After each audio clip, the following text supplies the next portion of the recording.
President Trump clearly doesn't want to release his income tax returns to the public. Members of the public and commentators have progressed through stages of outrage, speculation and acceptance that they'll never see the goods, while others have made attempts to pry the documents free, such as proposed legislation in New York and other states that would require presidential candidates to release the returns. But Trump's most pressing tax problem may come from somewhere else entirely: a pre-election transfer of property to a company controlled by his son that could run afoul of the IRS. According to a recent story by ProPublica and The Real Deal, in April 2016 a limited liability company managed by Trump sold 2 condominium apartments to a limited liability company managed by Eric Trump. They were on the 13th and 14th floors of a 14-story, full-service dorm building at 100 Central Park, South in Manhattan. This is a prime midtown neighborhood, yet the sale price for each condo was just $350,000. Although the condition and square footage of apartments 13G and 14G are not readily known, a popular real estate website shows that Glein apartments on both the 5th and 8th floors are one-bedroom, one-bath units of just over 500 square feet. 2 years before the Trump transaction, apartment 5G sold for $690,000. Maybe the 2 units in question were in terrible shape, but 2 months before the sale to Eric Trump's LLC, they were advertised for $790,000 on the 13th floor and $800,000 on the 14th floor, according to ProPublica. If a sale between a parent and child is for fair market value, it does not trigger a gift tax. But if a parent sells 2 expensive condominiums to his son at a highly discounted price, for example, then the parent makes a taxable gift in part. In that case, the seller must pay a gift tax of up to 40%. In this case, that might have run the president somewhere in the neighborhood of $350,000.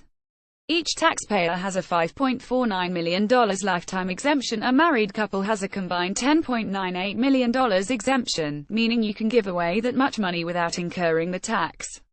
To claim that a transaction is covered by the exemption, though, you must file a gift tax return. Well-advised wealthy individuals typically fully use their $5.49 million exemption by making gifts to family members as soon as they have the assets to do so. So if Donald Trump sold the apartments to his son's company for less than fair market value, he needed to file a gift tax return, even if he wanted to claim that the sale was not taxable because of the exemption.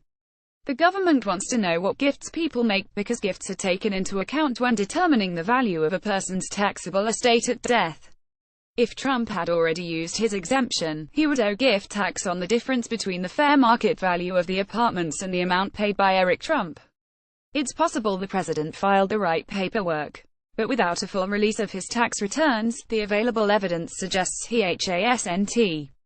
According to New York City property records, Trump paid $13,000 in state and local transfer taxes for these 2 sales.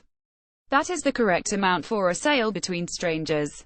But if he paid state and local transfer taxes, that means he didn't treat the transfers as gifts. And on the real estate forms filed in New York, Trump didn't check any of the boxes indicating that these were sales between relatives or sales of less than the entire property. It would seem, then, that he treated the transactions as if they were sales for fair market value to a stranger. Since Trump did not cast the transactions as gifts for state and local tax purposes, it is almost certain that he did not do so for federal gift tax purposes, either. In our combined 40 years of experience as tax lawyers, we are unaware of a situation in which a taxpayer would report a transaction as a fair market value between strangers on the state level and thus incur real estate taxes, but treat it as a gift at the federal level and thus incur an additional tax.